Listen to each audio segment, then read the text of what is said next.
오늘의 사건 반장입니다. 경남 거제에서 태어난 지 닷새 된 아기를 살해한 부모가 구속됐습니다. 아이가 숨져서 묻었다던 이들은 아이를 살해했다고 진술을 번복했습니다. 격투 전문 유튜버와 폭력조 직원이 맞붙을 뻔한 상황이 일어났습니다. 다행히 근처에서 대기 중이던 경찰들에게 제압당했습니다. 뾰로롱! 안녕하십니까? 자, 백 변호사님. 네. 제가 며칠 전에 사건 반장을 딱 그 포털에 검색해서 네. 들은 소식인데 진짜 많은 분들 사이에서 네. 요즘 유행하는 얘기가 있대요. 뭔데요? 뭔가 이렇게 잘못하는 사람한테 어. 너 그러다 사건 반장 나온다. 진짜 어. 그런데. 제 친구들한테 그러는데. 진짜? 네, 너 이상한 거 하면 사건 반장 나온다. 이렇게. 정말? 네. 무슨 이상한 짓을 하셨는데 아니, 친구들이? 그러니까 혹시 그런 거 하면 진짜? 그런 얘기 하죠. 우리 완전 대세됐어, 진짜. 다 사건 반장 봤다 그래요. 저 만나고 알아보는 분들. 그쵸? 네. 그 무슨 파이터 봤다는 얘기는 안 하죠? 왜 이러세요? 빨리 하세요. 네. 아유, 참. 또 그냥 그거 하나 버리기 싫어가지고 또 그냥. 자, 진실 추적자 사건 반장 시작합니다. 할머니가 차 사고 당했다면서 인천에서 충남 천안까지 택시 먹튀했던 이 남자, 이 사건 기억하시죠? 요금만 무려 13만 원. 당시 기사님, 할머니 사고라는 말에 쉬지도 않고 차를 몰았다가 정말 인간에 대한 배신감, 큰 충격을 받으셨다 전해드렸는데요. 잡혔습니다. 10대랍니다. 자, 장거리 연애를 했던 모양이죠. 여자친구 보러 가야 하는데 돈이 없어서 그랬답니다. 자, 그런데 여기 보시면은 이 여자친구 사진이 휴대폰 뒤에 이렇게 떡 있습니다. 여기. 예? 남친 잘못 둔 탓에 여친도 엄청난 피해를 본 거죠. 자, 결혼이든 연애든 자고로 사람 잘 고르셔야 한다는 거. 자, 오늘 출연자 소개해 올리죠. 예.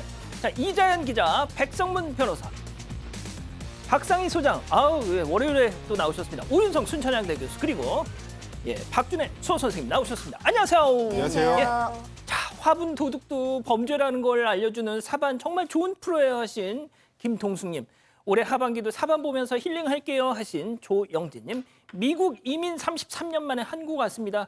제주도 숙소에서 사반 볼게요 하신 박성웅님, 사반은 알겠는데 육반은 도대체 무슨 뜻이에요 하신 메릴린 리님, 6시 반에 한다는 뜻입니다. 자, 전북 고창군 고수면 황산리 마을 이장님, 부녀 회장님, 89살 우리 아버지 잘 돌봐주셔서 감사해요 하신 민영애님, 제 몸이 과부하가 걸린 것 같아요. 다 내려놓고 살고 싶은 마음입니다 하신 송재정님, 또 어떤 속상한 일이 있으셨던 걸까요? 자, 전남 광양의 이기성님, 대구 테크노폴리스의 이은정님, 미국의 김수민님, 배은영님, 김희정님 모두 사랑합니다. 자, 재미는 물론 의리로 함께하는 아세사반 뉴스 6반. 대한민국과 전 세계 동포 가족 여러분의 시선을 모아서 출발합니다.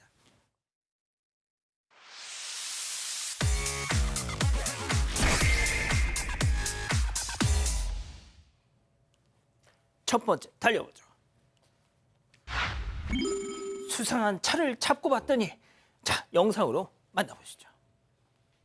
자, 음주 단속 현장에 진입하는 차. 자, 그런데 갑자기 쌩 지나가네요. 자, 경찰도 저거 음주다 직감하고 바로 추격합니다. 자, 그런데 무려 시속 180km로 저렇게 골목길을 쌩쌩 달려요. 신호 위반은 덤입니다. 자, 또다시 골목길로 도망가는데 그때 순간 예상 도주로 차단하러 가는 순찰차. 옳거니 니들 뛰어봤자 부처님 손바닥이지. 자, 당황하는 음주차 차에서 내려가지고 에라 모르겠다 36개 출행나. 별 수 있습니까? 지들이 붙잡혀야죠. 결국 검거 성공했습니다. 세상에, 진짜 이 골목으로 올 거다 하고 거기에 딱 가 있으니까 거기로 오네. 그러니까 이 음주 단속 현장에서 도주하는 사람들이 종종 있어요. 근데 제 장담하건대 100% 잡힙니다. 저 주변지리를 거의 완벽하게 꿰고 진행을 하는 것이기 때문에 도주하면 어디로 나올지까지 대충 예상을 하고 합니다. 그래서 그런 경우에 잡히게 되면 그냥 단순히 음주한 것만으로 그치지 않고 아무래도 죄질이 더 안 좋게 되니까 처벌도 좀 더 중하게 받을 수밖에 없고요. 그리고 무엇보다 저게 중간에 사람이라도 한 명 튀어나왔으면 어떡할 뻔했습니까? 그러니까요. 그리고 뭐 도망까지 갔다고 하는데 결국 검거된다는 거 다시 한번 확인된 것 같습니다. 좋습니다. 자, 또 다른 영상 이어서 보시죠.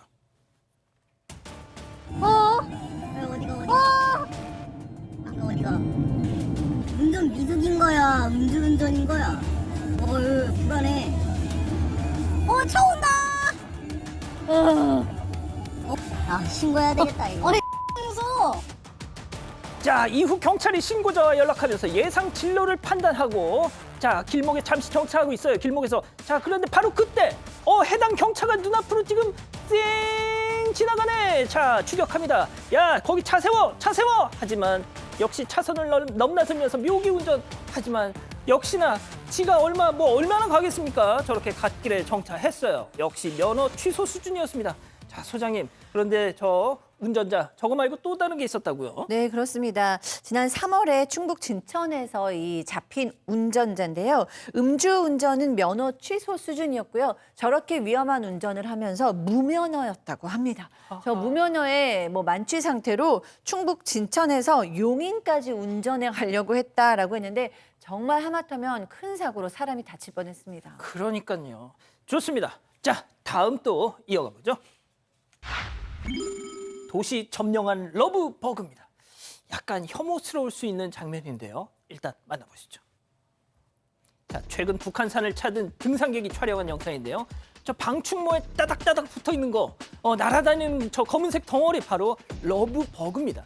자, 방충모 안으로 저게 못 들어오게 하려고 자, 방충모를 저렇게 딱 움켜쥐는데, 그랬더니 바위 쪽으로 그런데 아이고 저 뒤에 보세요. 세상에 러브 버그가 바위 절반을 뒤덮은 채 저렇게 우글우글거리고 있습니다. 자, 사람한테는 전혀 해롭지 않은 벌레라 하지만 그렇다고 저걸 몸으로 만끽할 수는 없잖아요. 네, 이게 지난해까지만 해도 러브버그가 서울 서북부를 중심으로 출몰을 했는데 올해는 서울 전역으로 퍼졌습니다. 이런 가운데 최근 북한산을 찾은 등산객이 러브버그에 말 그대로 파묻힌 영상을 공유해서 충격을 주고 있는데요. 이 때문에 등산객들이 이 북한산 국립공원 측에 방역을 문의하는 일도 잦아졌다고 합니다. 하지만 국립공원 측은 이 러브버그가 사람에게 직접적인 해를 미치지 않고 또 짧게 살기 때문에 7월 초 이후에는 감소할 걸로 예상된다. 또 오히려 환경 정화에 도움이 되는 익충이기 때문에 이런 긍정적인 영향을 감안해서 방역은 시행하지 않겠다 이렇게 밝혔습니다. 그렇군요. 이익이 되는 벌레였다는 사실. 자, 다음 또 이어갑니다. 땡땡 좀 치워주세요. 설마 좀 식사 중에 그런 거 아니죠? 자, 사진으로 만나보시죠. 서울 지하철 2호선. 자, 출입문 남자 주목해주세요. 자, 내리는가 싶더니 문틈 사이로 발 들이미기 신공. 자, 센서 달린 문은 저게 열리겠죠? 자, 그러면 또 빼고. 닫히죠? 그럼 또 들이밀고. 열렸다 닫혔다. 그러는 사이 열차는 지연되고 심지어 강제로 기관사 운전실에 저렇게 들어가가지고 운행에 방해를 주기도 했습니다. 교수님, 왜 저럴까요 도대체? 저게 이제 지난달 23일 오후 9시경에 서울 지하철 2호선 그 출입문에 6번에 걸쳐서 발을 저렇게 보시는 바와 같이 끼워서 문을 다시 열리게 하는 등 열차 운행을 방해한 그 남성이 붙잡혔습니다. 이 남성은 술에 취했다라고 하는데 보기에는 멀쩡한 것 같은데요. 좌우간 저렇게 하니까 몇 호 차에 지금 발을 넣고 계신 승객분 지금 그 발 빼주세요라고 이렇게 방송을 하니까 불만을 품을 게 뭐가 있는지 모르겠는데 강제로 운전실에 침입을 갖다가 하기도 했죠. 근데 이제 사실 운전실에 침입을 하게 되면 이 그 승객들의 안전이 굉장히 위협을 받기 때문에 다른 승객까지 나서서 이 상황을 갖다가 마무리했다는 거죠. 그래서 그 취객의 그 행패로 인해서 전철이 약 한 3분 정도 지연이 됐다라고 하는데 서울교통공사에서는 고의로 열차 운행을 방해한 바로 저 남성을 철도 안전법 위반 혐의로 그 경찰에 고발했는데요. 술을 먹고 사실 어린애들도 하지 않는 저런 짓을 하다가 결국 그 대가를 지불을 받게 되었습니다. 그렇습니다. 자, 이번엔 사반 가족께서 직접 제보해 주신 사진 만나보시죠. 자, 한 아파트 주차장. 세상에 빨래 건조대가 있습니다. 주차면에 심지어 바닥에 돗자리까지 깔아놨어. 이불을 저렇게 널어놨는데 때문에 차가 들어가야 할 저 주차면에 지금 차 서 있잖아. 못 들어가. 자, 백 변호사님. 네. 보아하니 이 구축 아파트인데 구축 아파트는 주차는 좀 심한 편이지 않습니까? 그렇죠. 그러니까 진짜 저 주차 한 면을 저렇게 하고 있으면 굉장히 많은 차들이 들어가지도 못하고 불편을 겪을 수밖에 없는데 아무튼 이불은 잘 마르겠네요. 저기 놔두면. 근데 그렇죠.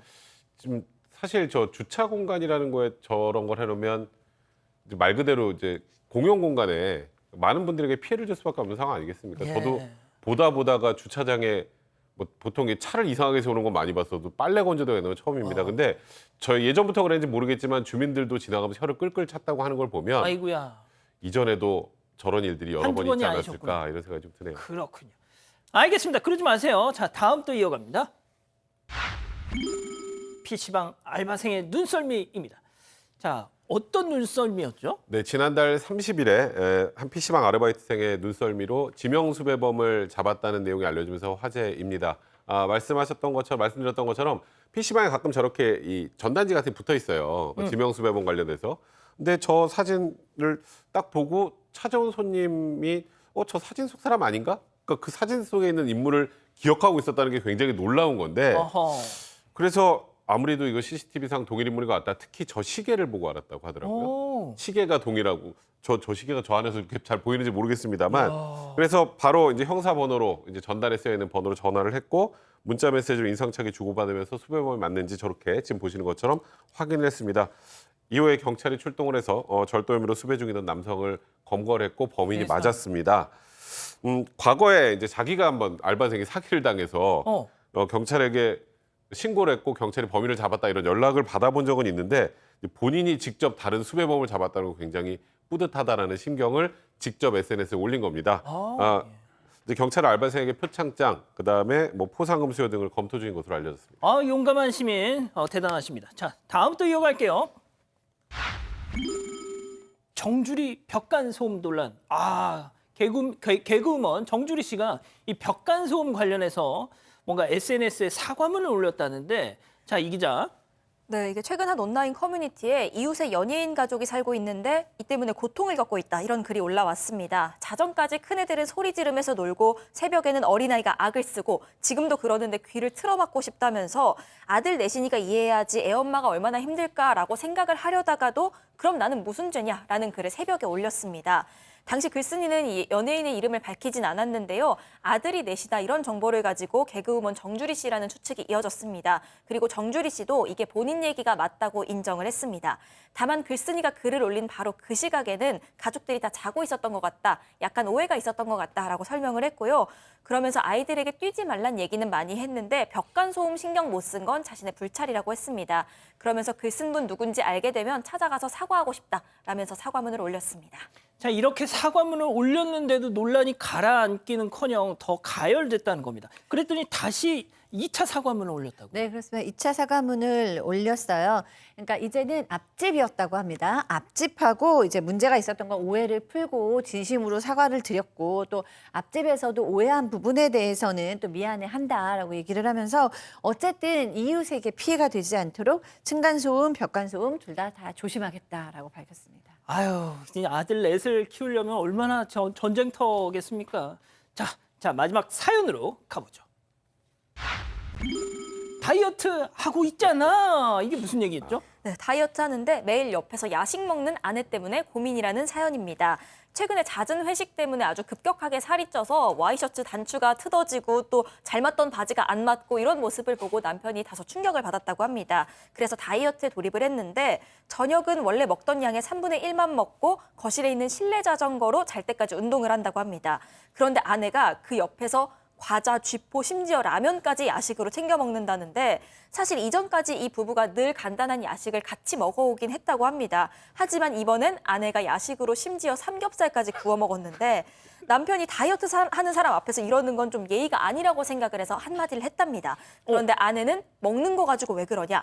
이런 와중에도 자제할 줄 알아야 진짜 살을 뺄 수 있는 거다라면서 반격을 했다는데요. 아내한테 다이어트 하는 동안만 야식 자제해달라는 게 이기적인 거냐면서 남편이 사연을 올렸습니다. 그렇군요. 자, 기다리셨던 푸처 핸즈업 타임 유튜브 JTBC 뉴스 채널과 사건 반장 독립 채널에서 동시에 스트리밍 되고 있는데요. 우리 가족 여러분들도 채팅창에 OX를 함께 참여해 보시죠. 먼저 아내입니다. 오빠, 성문이 오빠, 뭐 예의가 아니라기요? 진짜 웃긴다 너. 다이어트 하면 나도 굶어야 되니? 나 오빠한테 다이어트 하라고 강요한 적 없어. 그리고 음식 때문에 다이어트 못하는 거면 그건 애초에 오빠가 의지 박약인 거야. 맛있어. 면 탱탱한 거 봐. 이거 라면 동그라미. 와우. 성문이 오빠. 네. 다음은 아내입니다. 선영아, 꼬맹아, 너 진짜 이러기야? 다이어트 강요한 적이 없다고? 웃기시네. 오빠 비싼 옷 사줘도 전혀 태가 안 난다 하면서 구시렁댔던 게 누군데? 야, 다 떠나서 인간적으로 진짜 못할 짓 아니니 이거? 우리 가족이라기요. X. 예, 좋습니다. 교수님부터요. 우선 좀 멀리 보셔야 될 것 같습니다. 지금 당장은 뭐 이렇게 그 뭐 야식도 하고 다이어트 하지 않아도 괜찮은데 사실 남편 같은 경우는 본인이 충격을 받아가지고 한번 열심히 해보겠다라고 이렇게 하는데 옆에서 이 아내가 좀 염장을 지르는 것이 아닌가 하는 생각이 들어요. 네. 왜 그러냐면 남편이 다이어트를 하지 않아가지고 체중 조절이 안 돼요. 그럼 나중에 세월이 좀 더 지나가지고 어떤 건강상의 문제가 있으면 그때도 아내가 저렇게 태평하게 야식을 갖다가 즐길 수 있겠는가 하는 그 문제죠. 그러니까 지금이 이제 뭐 시작을 했는데 늦지 않았어요. 근데 옆에서 적어도 그 삼겹살까지, 제가 삼겹살은 원래 야식이 아니잖아요. 일식사찬이죠. 그런데 이제 그까지 이렇게 하는 걸 보면은 또 아주 깊은 뜻이 있긴 있는 것 같습니다. 뜻이 있다. 그러니까 이제 남편이 그것을 갖다가 극복하고 다이어트를 하라라고 하는 것인데 제가 볼 때는 남편 수준을 갖다가 너무 높이 평가하고 있는 것 같습니다. 아, 그렇군요. 자, 소장님. 네. 다이어트를 하는 것과 야식을 참는 것 중에 무엇이 더 힘들까라고 생각을 하면 다이어트가 훨씬 힘들죠. 야식은 안 먹을 수도 있고 또 먹으면 좀 몰래 먹을 수도 있고 아니면은 뭐 정말 별로 안 먹고 싶을 만한 것들 위주로 먹을 수 있는데 삼겹살은 진짜 너무했다. 이건 거의 고문 수준이다라는 생각이 들고요. 사실 남편이 살 빠지면 제일 좋은 사람이 또 부인이에요. 여러 가지로. 그래서 그 정도는 좀 참아주시는 게 맞지 않을까. 자, 이런 주장에 우리 백 변호사님은 왜 반대 의견을? 저도 지금 다이어트를 하고 있고 그 살도 좀 많이 뺐고요. 많이 빠졌었어. 저는 근데 그거는 본인의 그거라고 생각을 하고요. 일단 이런 거예요. 그 담배 끊는 분들 있잖아요.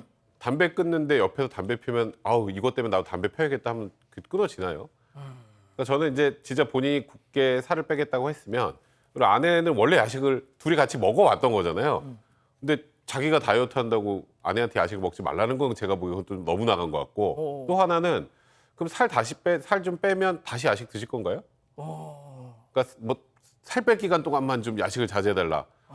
빼고 먹으면 다시 원래대로 돌아옵니다. 그러니까 뭐 아내도 다이어트에 돌입해서 스스로 이제 그걸 끊으면 모르겠지만 이 당신이 야식을 먹는 것 때문에 내가 다이어트를 못 한다라는 건 그건 제가 보기에 약간 의지박약 같습니다. 아, 그렇군요. 자, 이 기자 우리 가족 여러분들의 생각은요? 네, 일단 성현희님 다이어트 하는데 옆에서 도와줘야지. 김솜님 고통은 부부가 같이 나눠야 해요 하셨는데요. 태연님 우리 남편은 3년째 살 뺀다 말만 해요. 그 다이어트 언제 끝날 줄 알고 야식을 참나요? 이런 의견 주셨습니다. 비종님도 참는 것도 다이어트다. 다이어트는 인내심이다라고 하셨습니다. 그렇군요. 좋습니다. 자, 이서하님 보고 계신가요? 올 초 이 학폭 미투가 한참 뜨거웠을 때 이 서하님도 중학교 시절 학폭 경험에 몸서리를 치셨대요. 이 골목에서 여럿이 때리다가 행인이 지나가자 갑자기 그 가해자들이 생일 축하 노래를 부르더랍니다. 자, 어쨌든 큰맘 먹고 올 초에 이 중학교 시절 학폭 가해자에게 연락을 했다는 거죠. 자, 그 가해자 지금 결혼도 했고 작은 가게를 내서 행복하게 살더랍니다. 자, 진심 어린 사과를 기대하면서 문자를 보냈는데 돌아온 답은 뭔 소리야? 너 정신 나갔어? 였다고 하더군요. 그냥 위로나 좀 해주세요 하면서 메일을 주셨어요. 어쨌든 저희는 서하님의 편이 돼 드리겠습니다. 순해 보이는데 잘 빨리겠어? 식물에서 온 놀라운 세척력. 세제 인생 60년에 너 같은 세제는 처음이다. 프러쉬 알로에베라 세탁 세제. 아들, 수도요금 줄었네. 바디워시 바꿨거든요. 이제 물만 스쳐도 미끌거림까지 싹. 그래서 수도요금까지 싹. 네 아빠도 쓰라 그래. 피지, 채취까지 미끌거림 없이 싹. 우루스 스키워시.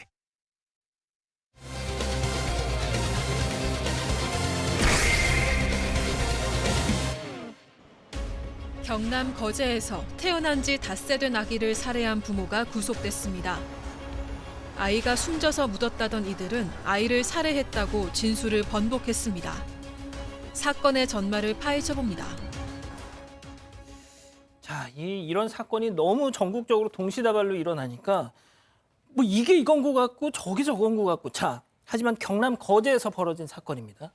네, 일단 이 사건은 경남 고성군에서 남자아이의 출생 기록은 있는데 신고가 안 된 걸 수상하게 여겨서 지난달 29일에 경찰에 신고하면서 알려지게 됐습니다. 경찰이 이 수사를 벌여서 부모 두 사람을 사체 유기 혐의로 긴급 체포했는데요. 일단 친부는 20대, 친모는 30대입니다. 지난 2021년부터 사실혼 관계를 유지하다가 지난해 9월에 아이를 출산했습니다. 그리고 나흘 뒤에 퇴원을 한 다음에 주거지에 돌아왔는데 잠을 자고 일어나니까 아이가 숨져 있었다. 이렇게 경찰에 진술했습니다. 화장을 하면 비용이 많이 들 거라고 생각하고 그 다음 날 새벽에 인근 야산에 아들을 묻어서 유기했다고 초기에 진술을 했는데요. 애초에 아이가 살아있었다고 하더라도 경제적 여유가 없기 때문에 당초에 아들을 입양 보낼 계획이었다. 이렇게 얘기하기도 했습니다. 자, 저렇게 저 야산에 묻었다라는 진술을 믿고 경찰이 저러고 있습니다, 소장님. 네, 그렇습니다. 경찰이 90여 명이나 나가서 며칠이나 이렇게 야산을 다 뒤졌어요. 근데 시신을 찾는데 실패했습니다. 그랬더니 이 친부가 뭐라고 말을 바꾸냐면 사실은 산이 아니라 하천에 버렸다라고 얘기를 하는 거예요. 지금 경찰은 해경에게 협조를 요청해서 지금까지 영아 시신이 발견된 적이 있는지를 알아보고 있는데 이 시점에서 이렇게 거짓말을 할 수 있다. 감히 공권력을 이렇게 낭비시키고 나서 하천에다 버렸다라고 얘기하는 이들의 말을 믿을 수 있을지 좀 걱정스럽습니다. 그렇습니다. 자, 첫 번째 사건 체크포인트 짚어보죠. 하천에 유기했다. 자, 그런데 말이죠. 더 큰 거짓말이 있었다면서요? 그러니까 일단 아무리 그 아이를 일단 산에다가 안매장을 했다고 해도 자신의 소중한 아이를 묻은 위치도 기억을 못하는 건 사실 말이 안 되죠. 예. 그러니까 결국 아까 말씀하셨던 것처럼 하천에 유기했다라고 진술을 바꾸면서 하천에 유기한 이유를 설명하는 과정에서 결국 1일 날 이 부부가 전부 자백을 했습니다. 아이를 살해했다는 사실을. 그러니까 원래 아이가 죽어 있었다 그랬잖아요.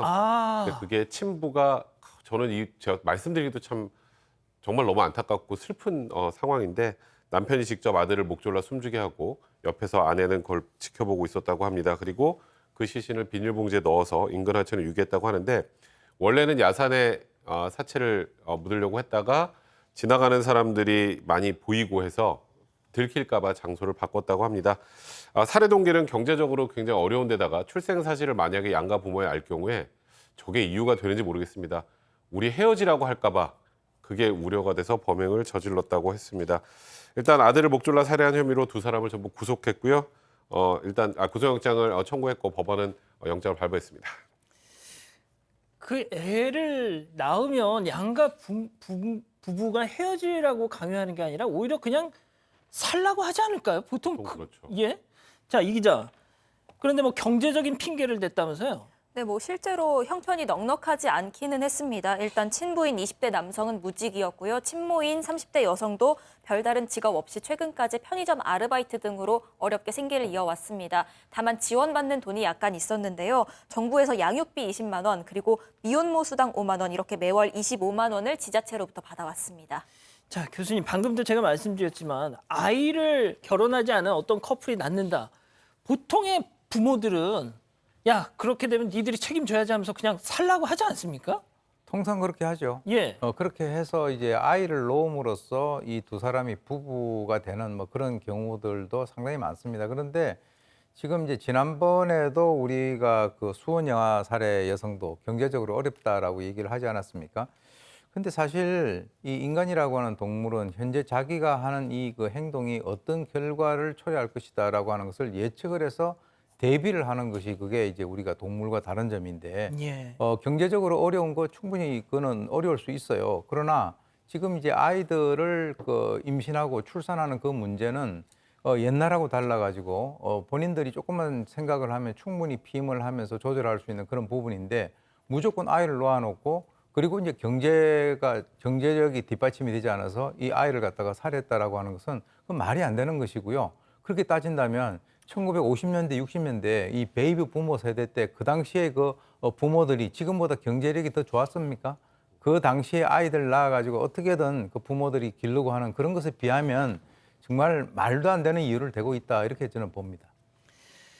자, 두 사람이 그 아들을 살해한 날이 아들 생후 5일째 되던 날이었어요. 자, 그런데 여기 눈여겨봐야 할 부분이 있는데 저번에 수원 영아 살해 사건 친모도 6아이를 낳았잖아요.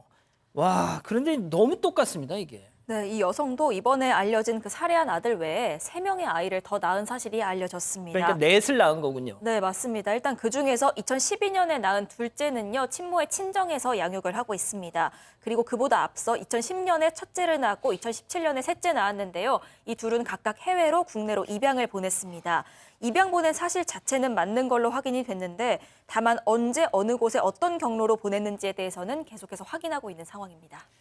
자, 교수님, 정말 이게 수원 영아 살해 사건 친모 아이 6을 낳습니다. 3명의 아이는 살아있고 1명은 애를 지웠고 2명은 살해했습니다.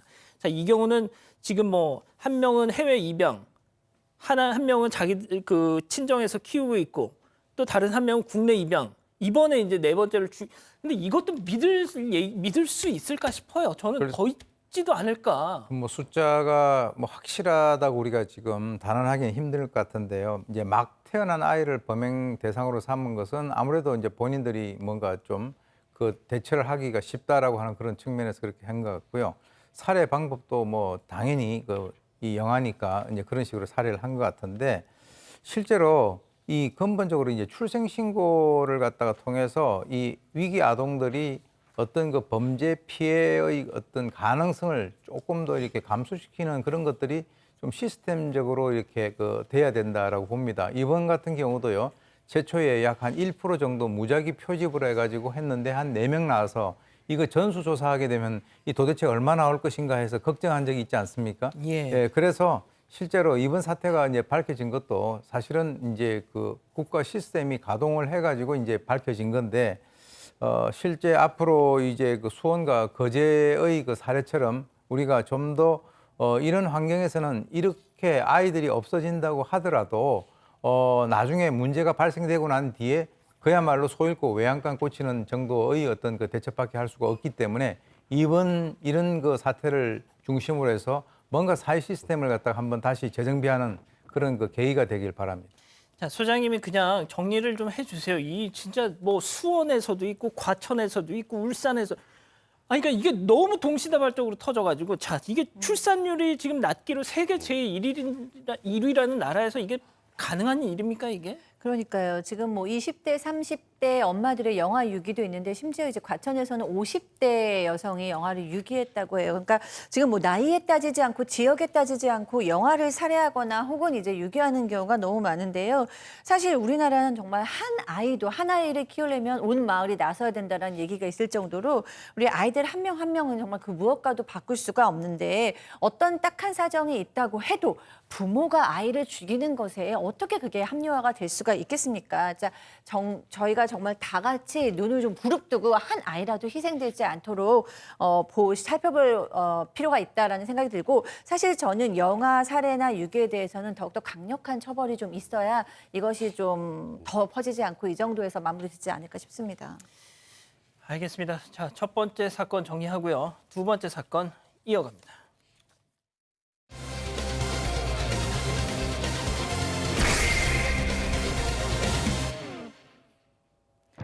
수원의 한 유흥가에서 조직폭력배가 불법 주차를 하는 바람에 수많은 차량이 오도 가도 못하는 일이 벌어졌습니다. 이 상황을 목격한 격투기 선수 출신 유튜버 엄태웅 씨는 조폭에게 다가가서 따지기 시작했는데요. 가야 된다고요. 빨리 빼달라고요, 차를. 저기요. 왜 안 빼주시냐고요? 예? 아니 안 빼줄게. 뭐 하는 분이세요? 예? 건달이에요? 예? 거친 말다툼이 오가는 상황에서 조폭은 내가 알아서 딱지를 끊겠다라고 뻔뻔한 태도를 보였습니다. 이 일로 엄 씨는 해당 폭력 조직을 응징하겠다면서 엄포를 놨고 경찰의 개입에도 사건은 점점 위험한 상황으로 흘러갔는데요. 결국 지난 금요일 밤 실제 충돌이 발생했습니다. 이번 사건 과연 어디로 흘러가고 있는 걸까요? 자, 지난주 한 차례 전해드린 사건이죠. 뭐 저희 방송 이후에 정말 일파만파로 정말 커졌습니다. 자, 이 격투 유튜버 엄태웅 씨가 수원에 폭력 조직을 저격하겠다 했지만 경찰이 미리 출동을 해서 큰 충돌로 이어지지는 않았습니다. 자, 일단 저희가 오늘 이 사건을 다시 좀 전해드린 이유가 있는데요. 사법당국의 현실, 그것도 아주 처참한 현실. 자, 그리고 사법당국에게 저희가 진짜 당부해드리고 싶은 얘기가 있어서 준비를 했습니다. 자, 이 기자, 이들의 싸움이 지금 계속되고 있어요. 네, 일단 지난달 26일 자정이 넘은 시간에 시작을 했는데요. 수원의 한 유흥가에서 엄태웅 씨가 한 조폭과 갈등을 빚습니다. 조폭이 불법 주차한 문제 때문이었는데 이 사건으로 지난달 27일, 그러니까 다음 날 엄 씨는 그 불법 주차한 조폭이 소속된 수원 남문파에게 저격을 예고했습니다. 그러니까 대결을 예고한 건데 경찰이 이 때문에 혹시 모를 어떤 우발 사태에 대비하기 위해서 당시에 경력을 배치했지만 엄 씨가 그 당시 현행범으로 체포가 되면서 결투는 성사를 하지 않았습니다. 엄 씨가 알고 보니까 검찰에서 수배 중인 상태였기 때문이었는데요. 이번 일이랑 무관한 또 다른 사건으로 채워야 하는 형기가 이틀이 남아있는 상태였기 때문이었습니다. 당시 대결은 무산이 됐지만 엄 씨는 그 이후 지난주 금요일 밤에 수원 조폭 물러가라라고 구호 외치면서 시위 함께할 사람 모집한다 이런 글을 올렸습니다. 그리고 엄 씨 일행뿐만이 아니라 또 다른 사람들도 안양역에 모이게 됩니다. 자, 그 조폭 규탄 시위를 하게 된 계기가 있잖아요. 일단 엄 씨가 남문파 이제 조폭들하고 이제 체육관에서 격투를 하기로 이제 얘기가 됐었다고 합니다. 대결 요청을 했다고 해요. 그러니까 이 조폭 쪽에서 그때 주차 문제로 시비가 붙었던 조폭 말고 다른 조직원에 대해서 건드린 것에 대해서는 사과 방송을 해달라. 그래서 엄태웅 씨가 유튜브에서 그에 대해서 또 사과 방송을 했나 봅니다. 그랬는데 그 이후에 이제 대결하려고 하니까 조폭이 말을 바꿨다. 이런 입장인데 뭐 얘기론 이렇습니다. 조폭이 할 줄 아는 거라고는 자기보다 약한 사람한테 센 척하는 것밖에 없다. 폭력 조직을 참교육하겠다. 그래서 수원의 유흥가로 함께 갈 사람을 안양역으로 모이자. 이렇게 얘기를 한 거였다고 합니다. 자, 지금도 어떤 분께서 참 니들 방송할 게 없어서 이런 뭐 유튜버들, 조폭 나부랭이들 이런 걸 뭐 지금 보도하냐, 전하고 있냐 이렇게 말씀을 하시는데 제가 이제 마지막에 좀 말씀을 드리겠지만 이게 저희한테 좀 시사한 바가 있습니다. 저희는 뭐 누군가를 이렇게 띄워주기 위해서 하는 것도 아니고요. 아무튼 끝까지 좀 주목해 보시죠. 자, 이 조폭 규탄 시위 예고에 경찰들이 출동했습니다. 자, 엄태웅 씨 그리고 조폭들이 실제로 충돌하는 일이 벌어졌습니다. 당시 상황 영상으로 만나보시죠. 건달 깡패 양아치 예, 제가 바로 참교육하도록 할게요. 이거 처음 들어요. 손대. 형이 때리면 안 돼, 형이 때리면 안 돼.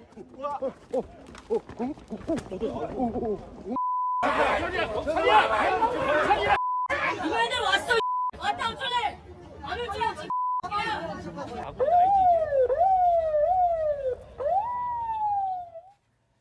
자, 교수님 저 상황을 제가 좀만 더 설명드리면 저 친구들이 이제 라이브를 하고 있었어요. 그 만나기로 한 장소에서. 근데 갑자기 소란스러운 소리가 들리길래 뭐지 하고 봤더니 그 소위 말하는 수원 남문파 조직원 지금 저 하얀 옷 입은 저 선수가 이제 달려들더라는 거죠. 예. 저게 이제 사실 6월 30일 그 안양역에서 이제 발생된 사건인데요. 이 안양역에 이제 엄 씨가 도착을 해가지고 일행들하고 같이 걷고 있는 그 상황에서 갑자기 이제 폭력 조직 조폭 3명이 아까 보신 바와 같이 다가와서 이제 그 위협을 했고요. 그래서 몸싸움이 이제 결국 벌어지게 됩니다. 사실 이 시위 현장인 그 수원에서는 이 그 조폭들이 올 것이다라고 예상은 했었었는데 안양역으로 올 거라고는 생각을 못해서 아까 저기 보게 되면 그쪽에서 나타나니까 약간 좀 이렇게 의아한 그런 표정을 지었죠. 그래서 이제 이 엄 씨의 그 표현에 따르면 비겁하게 기습 공격을 한 것이다. 그래서 아까 보시는 바와 같이 뭐 몸싸움이 있었고 경찰이 출동했고 쌍방폭행으로 서로 합의서를 쓰고 풀려났다라고 하는데요. 글쎄요, 참 저런 일들이 지금 벌어지고 있는 그 여러 상황 자체가 안타깝습니다. 그러니까요. 정말 안타까운 상황입니다. 왜 제가 이렇게 안타깝다, 그 사법당국의 현실을 좀 질타하고 싶다는 말씀을 드리는지는 제가 잠시 후에 다시 말씀드릴게요. 자, 소장님. 네. 저희가 이제 이 엄태웅 씨 취재를 해봤더니 지금도 그 소위 수원 남문파라는 곳에서 계속 네. 협박을 당하고 있대요. 저희가 솔직히 좀 염려되는 부분도 그 부분인데. 네. 네, 가만두지 않겠다라고 협박을 하고 있는데 지금 이 엄태웅 씨는 끝까지 싸우겠다라는 태도입니다. 왜냐하면은 내가 뭐 정의사도도 아니고 정의롭다는 건 아닌데 시민들한테 이렇게 피해를 주는 조폭들은 좀 정신을 차렸으면 좋겠다. 그리고 수원 남문파가 공론화가 돼서 좀 수사당국에서도 좀 나서서 이렇게 뭐 주차 이런 것 때문에 피해 보는 시민이 없었으면 좋겠다. 만약에 남문파가 그때 이제 주차 시비로 피해 줬던 분들한테 사과를 하고 다시는 이런 피해를 끼치지 않겠다라고 얘기하면 모를까, 그렇지 않으면 계속 싸울 예정이다라고 밝혔는데 네, 남문파의 계속 이제 협박 이어질까 봐 좀 걱정스럽습니다. 자, 제가 우리 김은배 팀장님한테 수원 남문파에 대해서 좀 여쭤봤어요. 물어봤더니 그 김은배 팀장님이 직접 이렇게 정리하셨던 광명 사거리파 하고 이 경기 남부에 어떻게 쌍벽을 이루는 그런 조직이었다고 하더라고요. 지금도 뭐 수원 지역에서는 가장 최대 폭력 조직 중에 하나라고 하는데, 실제 저도 이제 기사를 검색해봤더니 뭐 어마무시한 또 사건들이 있었어요. 네, 일단 그중에서 좀 굵직한 사건들만 전해드리자면요. 2007년에는 수원 역전파 있습니다. 이곳에 조직원을 살해하기도 했고 경쟁 관계에 있던 수원 북문파 행동대장의 살인을 모의하기도 했습니다. 또 2014년에는 수원 북문파 조직원 집단 폭행이 있었고요. 2015년에는 청소년을 강제로 성매매에 동원했습니다. 그리고 그 이후에 대장동 사업 현장 관리한 것도 이 조직들이었습니다. 자, 지금부터 저희가 진짜 드리고 싶은 말씀을 좀 전해드릴게요. 앞서 그 역전에서 이 엄태웅 씨 일행을 수원 남문파 조직원들이 달려들어서 습격을 하려다 경찰들의 만류로 미수에 그쳤는데, 자, 보신 것처럼 경찰들은 어떻게 보면 조폭들이 민간인을 향해서 달려드는 거를 싸움을 말리고 있었습니다. 싸움을 말렸어요. 자, 검거가 아니고 경찰이 말리고 있었어요. 체크포인트 짚어보죠. 범단죄는 장식품. 이게 무슨 소리인지 좀 설명 좀 해주시죠. 범죄단체라고 하면 아마 대부분 시청자분들이 조폭을 떠올리실 겁니다. 맞습니다. 그러니까 조폭이 거의 이제 우리가 보통 생각하는 범죄단체인데, 범죄단체 조직죄라는 게 있죠. 범죄단체 조직죄 같은 경우 수괴는 사형 무기 10년 이상, 그리고 간부는 무기 또는 7년 이상, 수괴 간부 외에 그냥 일반 그때 나름의 이제 안에 조직원들은 뭐 2년 이상 유기징역에 처한다는 저 규정이 있는데, 그러니까 아까 수원 남부파 관련해서 이장한 기자가 쭉 굵직한 사건들만 설명을 해주셨는데 왜 아직까지 저 조직이 남아 있을까요? 그러니까요. 그러니까 이 죄명도 있고. 그러니까 저도 이제 사실 아까 저 영상을 보면서 가장 씁쓸했던 건, 뭐 아까 앵커도 말씀하셨던 것처럼 우리가 뭐 엄태웅 씨를 띄워주려고 하는 게 아니라 경찰이 저렇게 있는데 버젓이 경찰을 거의 무시하는 거죠. 경찰이 있으나 마나하다고 생각하니까 저렇게 민간인에게 달려드는 거 아니겠습니까? 그러니까 정말 법 조항도 있고, 그리고 정말 온갖 악행을 다 저지르는 것들을 좀 조사를 해서 법에 따라 확실히 처벌해서 저런 조직이라는 것 자체가 좀 사라져야 되지 않겠습니까? 그러니까 저도 그런 개인적인 생각이 좀 듭니다. 자, 그 폭처법 4조 CG 다시 한 번만 좀 보여주세요. 예. 자, 여기는 이게 뭐냐면요. 그 조폭 그 범죄 조직을 만들기만 하면, 또 가입하기만 하면 처벌받는 법입니다. 이 법이 정말 우리나라에만 있는 특별한 법이래요. 정말 무서운 법이랍니다. 정말 이 법대로만 하면 대한민국에는 조폭은 정말 씨가 말라야 되는 거거든요. 자, 하지만 보십시오. 얼마 지난주 금요일 날 저희 전해드렸잖아요. 수노아파. 칼침을 수놓는다 해서 수노아파라는 애들도 있었잖아요. 자, 교수님. 야, 진짜 이게 결국 법이 사문화되고 있는 겁니다. 그러니까 경찰들도, 저도 그 영상을 봤는데 아유, 싸우지 마시고요. 진정하시고요. 조폭한테 어떻게 보면 약간 사정을 합니다. 예? 경찰은 심판이 아니죠. 법의 수호자죠. 그래서 조폭 단속을 우리가 그 잡초 제거에 비유를 해보면, 이 잡초 제거라고 하는 것은 한 번 해서 끝나는 것이 아니라 비가 오고 나면 또 잡초가 올라옵니다. 그래서 이제 끊임없이 해야 되는 건데요. 실제로 이제 특히 요즘에 이제 조폭들 같은 경우는 옛날과 같이 그렇게 하지 않고 기업화돼 가지고 아예 비즈니스화해서 사업가로 변신하는 그런 것들도 있고요. 그래서 제가 봤을 때 얼마 전에 2023년 대한민국의 이 깡패에 대해서 이 법무부에서도 1월 달에 업무 보고에서 이걸 전부 다 건절하겠다 이렇게 그 얘기를 한 적이 있는데요. 바라건대 이 선량한 시민을 이 조직 폭력배들이 경찰 앞에서 폭력을 행사하는 저런 일들 그리고 이 경찰이 저 상황에서 어쩔 줄 모르고 마치 어떻게 보면은 가운데서 뭐 심판을 갖다가 이렇게 보는 듯한 양쪽을 다 말리는 듯한 이런 어떤 그 자세는 그것을 바라보는 많은 그 시민들을 실망을 시킬 수 있다라고 하는 것을 좀 명심을 하시고요. 어떻게 보면 1990년대 범죄와의 전쟁을 갖다 꼭 뭐 선포를 해야 저것을 단속을 합니까? 저거는 상시 이루어져야 된다라고 예. 봅니다. 그렇습니다. 자, 이 그 조폭 사건들 나오면 많은 분들이 댓글로 삼청교육대 빨리 만들어야 된다. 뭐 이런 말씀하시는데 그게 필요가 없어요. 앞서 말씀드린 그 폭처법 4조만 그냥 법대로만 하면 저런 인간들이 거리를 활보할 수가 없습니다. 예.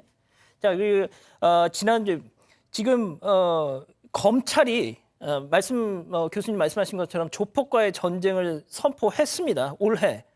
그 1호가 지난주 소개해드린 수노아파예요.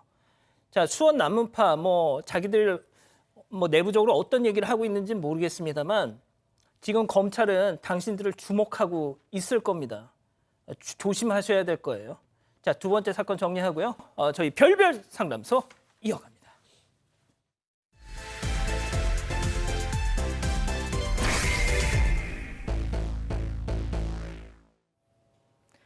(40대) 박 씨는 최근 투병 생활을 하던 장인어른이 돌아가신 뒤 우리나라 법이 정말 억울하다며 사건 반장에 메일 한 통을 보냈습니다. 장인어른에게는 12년 동안 함께 산 동거녀가 있는데요. 지금까지 생활비를 낸 적도 없던 동거녀가 이제 와서 집을 점거하며 돈까지 요구하고 나섰다는 겁니다. 심지어 박 씨 부부가 장인어른의 물건을 가지러 집에 들어가자 동거녀는 경찰에 신고를 했고 출동한 경찰은 절도죄가 성립할 수 있다며 박 씨 부부의 행동을 제지했다고 하는데요. 상속받은 집에 마음대로 들어가지도 못하는 현실이 답답하다는 박 씨. 이들 사이에 대체 무슨 일이 있었던 걸까요? 자, 지금 사연도 우리 사방 가족께서 직접 제보해 주신 사연입니다.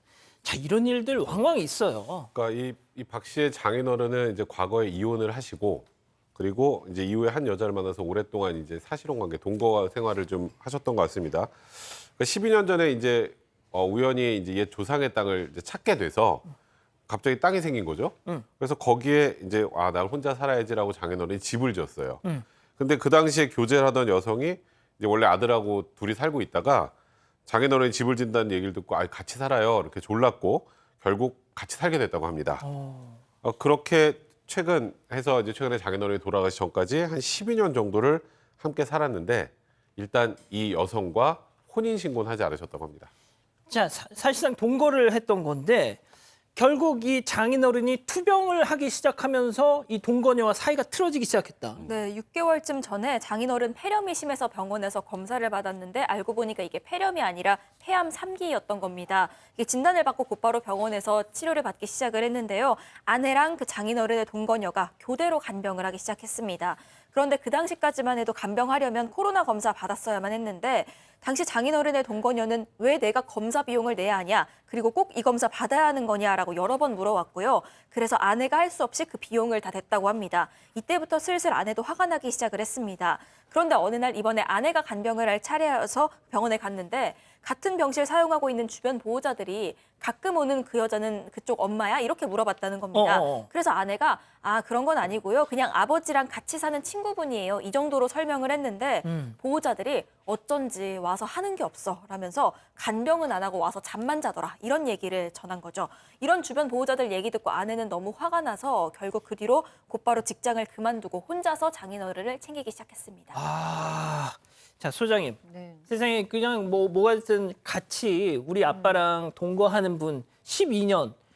이 정도 사실상 그냥 자기 의붓 엄마지 않습니까? 그러려니 생각을 했는데 세상에 간병한다고 하니까 그때부터는 막 여기 옆 침대 사람들이 저 사람 누구야? 막 얼마나 네. 이게 그냥 남처럼 돌봤으면 그런 얘기를 했겠어요, 주변에서. 네, 그런 거죠. 이제 간병을 하지 않았다고 봐야 될 것 같아요. 지금 이 박 씨 주장하신 거를 다 이제 받아들일 경우에는요.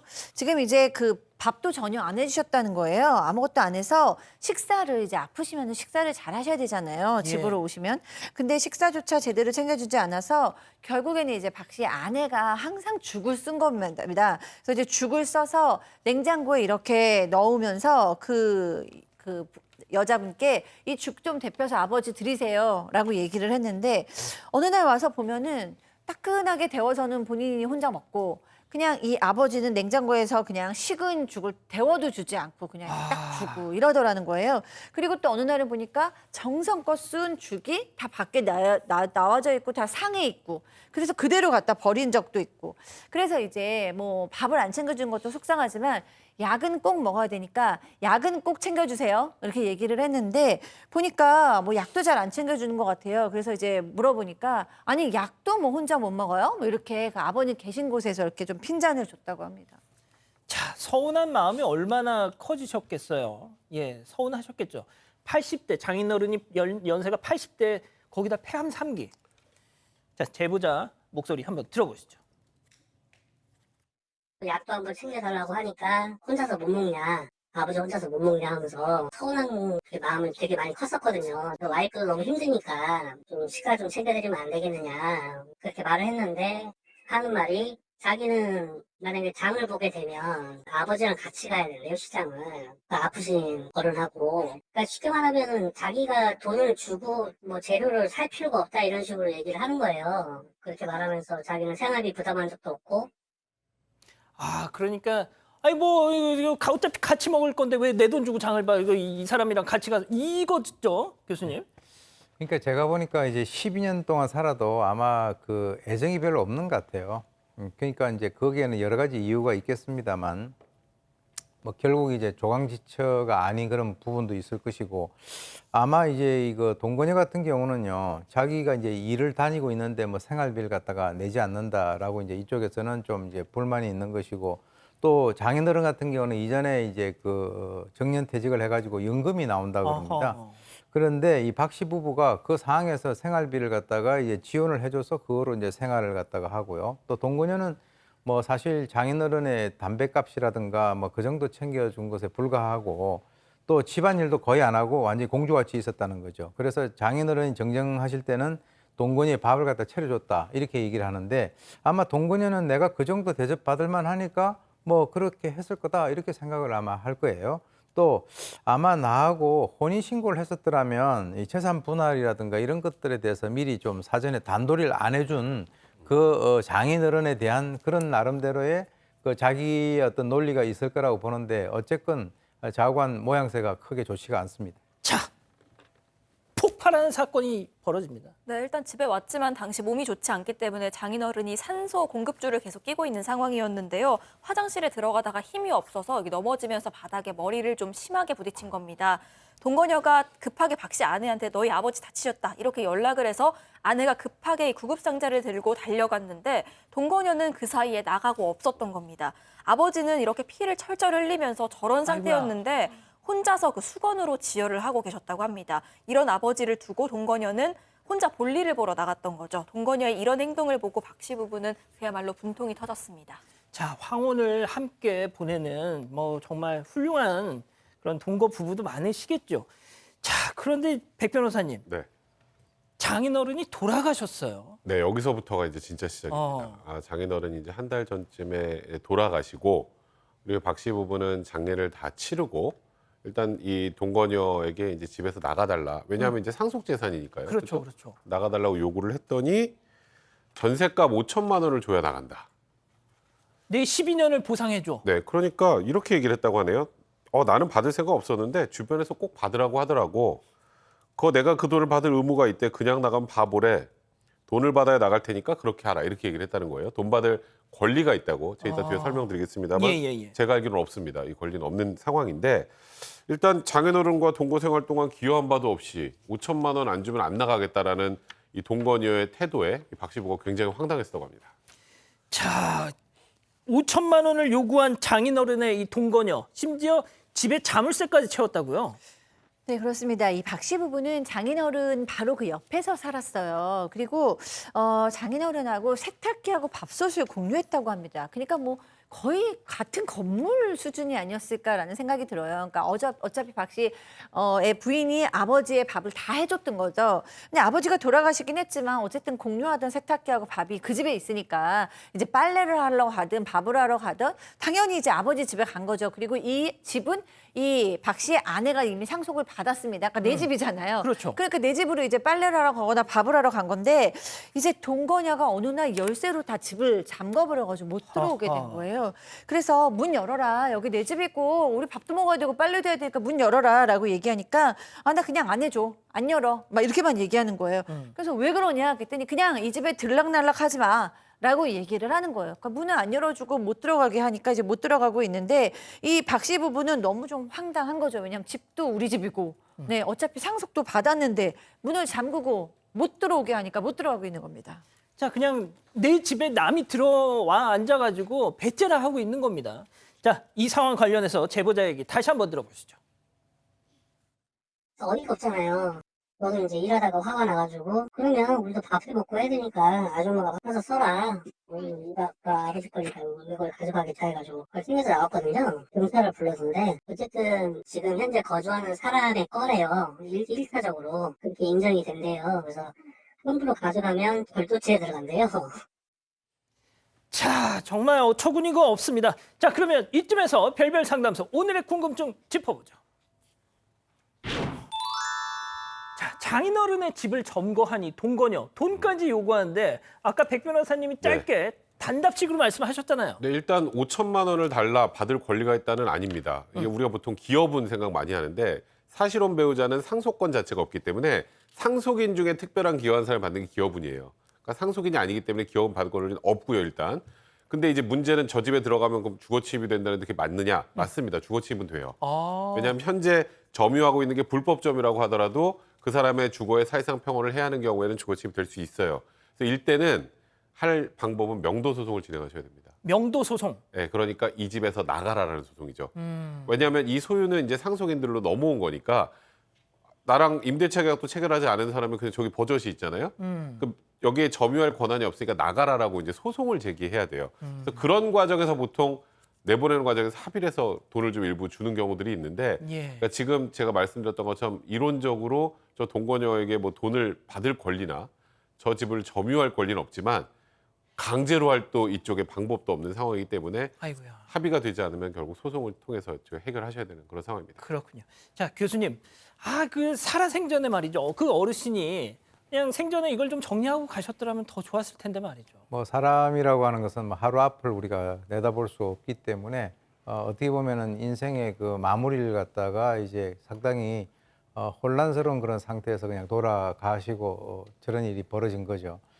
그래서 이제 사실은 제가 이제 저 뭐 주위에서도 저런 일들이 있는 그런 그 예들을 보게 되면 아까 이제 우리 그 백 변호사께서 얘기하신 대로 저기서 이제 소송을 하고 하는 그런 과정이 아니라 사실 그렇게 하면 서로가 좀 약간 좀 뭐 창피하다 이런 것도 좀 있기 때문에 거기서 이제 적절하게 그 집안의 경제 규모에 맞는 정도로 어느 정도 이제 그 돈을 갖다가 조금 이렇게 그 주고 좋게 끝나는 그런 집들도 제가 봤습니다. 그 할머니 고생 많이 하셨다. 우리 아버지를 그동안에 돌봐주셔서 감사하다. 그렇죠. 뭐 이제 이런 식으로 해서 좋게 끝나는 그런 집들도 있기 때문에 꼭 저렇게 어떤 뭐 소송을 통해서 그렇게 그 어떤 결론을 내는 것보다는 조금 더 부드럽게 끝나는 그런 방법도 있다라고 하는 것을 말씀을 드립니다. 자, 소장님 짧게요. 그런데 사람이 다 똑같지가 않지 않습니까? 네, 그렇습니다. 그러니까 저는 굉장히 궁금하거든요. 아버지는 이 여성을 어떻게 생각했을까? 정말 부인으로 생각했을까? 아니면 나중에 막에는 정말 괘씸하고 상처를 받으셨을까? 궁금한데요. 어쨌든 지금 하시는 행동은 상식적이지가 않기 때문에 이 박 씨 부부께서 굉장히 좀 원망스럽고 원통한 거는 사실인 것 같아요. 저도 그렇지만 좀 원만하게 잘 해결됐으면 좋겠다. 좀 쿨하게 잘 마무리됐으면 좋겠다고 생각합니다. 그렇군요. 자, 우리 가족 여러분 의견 좀요. 네, 일단 민윤기님, 저 말이 사실이라면 그냥 얹혀 사는 남인데 어쩌다 12년이나 같이 사셨을까요? 하셨고요. 바른사람님, 편하게 살다가 한몫 챙겨야겠다 한 것 같습니다 하셨습니다. 은영님도 한 푼도 주시면 안 돼요 하셨고, 김현주님도 너무 비상식적이라 무슨 말을 할지 모르겠네요 하셨습니다. 답답합니다. 자, 별별 상담소 이렇게 정리하고요. 글로벌 픽 이어갑니다.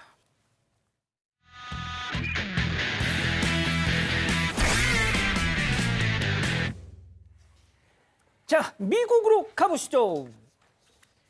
네, 개 한 마리가 강물에서 저렇게 헤엄을 치고 있습니다. 그런데 이 강둑이 너무 가파른 건지 저렇게 헤엄을 치다가 빠져나오지를 못하는 것 같은 모양입니다. 이 소식에 신고를 받고 출동한 경찰들이 목줄을 들고 개를 불러보는데 이 개는 좀 무서웠는지 가까이 다가오지를 않습니다. 결국 경찰들은 개를 잡을 유인책을 생각해내는데 영상 한번 보시죠. Hey, puppy. Come here. Come here. You got any food? Try this. It's my wife's pumpkin muffins. Oh, man. 아니, 네, 아내가 손수 구워준 호박 머핀이었습니다. 이걸 들고 유인하자 달콤한 냄새에 개가 천천히 다가오기 시작합니다. 그리고 냄새를 킁킁 맡더니 이내 한 입을 베어 물죠. 경찰은 경계가 풀린 개의 목줄을 잡아서 물속에서 건져냅니다. 홀딱 젖은 개는 경찰들의 환호를 받습니다. 목줄에 줄을 채우고 돌아서는데 그제야 이 개의 보호자가 나타났습니다. 개는 다행히 가족의 품으로 돌아갔고요. 이 소식을 들은 누리꾼들은 머핀이 생명을 구했다라면서 훈훈한 반응을 보냈습니다. 아, 아내분이 좀 실망하지 않았을까요? 다음은 중국으로 가보시죠. 네, 거센 비로 앞이 잘 보이지 않는 산 중턱 도로입니다. 맞은편에서 버스 한 대가 오고 있는데요. 그 버스 위로 무언가 우르르 또 쏟아집니다. 버스는 그 자리에서 멈춘 채 더 이상 움직이질 않습니다. 뭐 떨어졌어요? 네, 버스 안에 큰 돌덩이가 보이실 겁니다. 저 30m 높이의 산에서 큰 돌들이 떨어져 저렇게 버스를 덮친 겁니다. 현지 주민 이야기 한번 들어보시죠. 上午雨不大嘛，下午雨大一点嘛。它上面是悬崖，2米高嘛，2米宽嘛，这么大一个嘛，不能砸下来的。 네, 버스 지붕이 반으로 갈라졌고요. 큰 돌덩이는 승객들이 앉아있던 저렇게 좌석 사이에 박혀버린 모습입니다. 심지어 몇몇 승객들은 갑자기 들이닥친 바위에 빠져나오지 못하고 그대로 갇혀버렸습니다. 사상자 있을 것 같은데요? 네, 이 버스에는 운전기사를 포함해서 19명이 타고 있었는데요. 돌이 버스 뒷부분에 떨어지면서 뒤에 탔던 승객 6명이 그만 안타깝게도 목숨을 잃고 말았습니다. 아이고야. 다른 승객들도 뼈가 부러지는 등 부상을 입고 곧장 병원으로 이송됐습니다. 자, 그렇군요. 자, 다음은 브라질로 가보시죠. 네, 아파트 위로 열기구 한 대가 서서히 아래로 내려오고 있습니다. 그런데 열기구, 순식간에 불이 붙네요. 상공에서 활활 타오르기 시작합니다. 그리고 불이 붙은 채로 아파트로 저렇게 추락을 하는데요. 어떻게?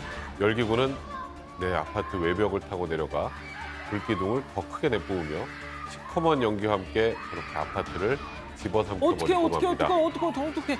네, 저 열기구는 관광용 열기구가 아니라 불법 열기구였다고 합니다. 당연히 사람은 타고 있지 않았고요. 근처 농장에서 사람들이 모여서 가스통 밧줄 등으로 열기구를 만들어 불법으로 날린 겁니다. 아이고야. 다행히 아파트에 있던 주민들은 그래도 모두 무사했고요.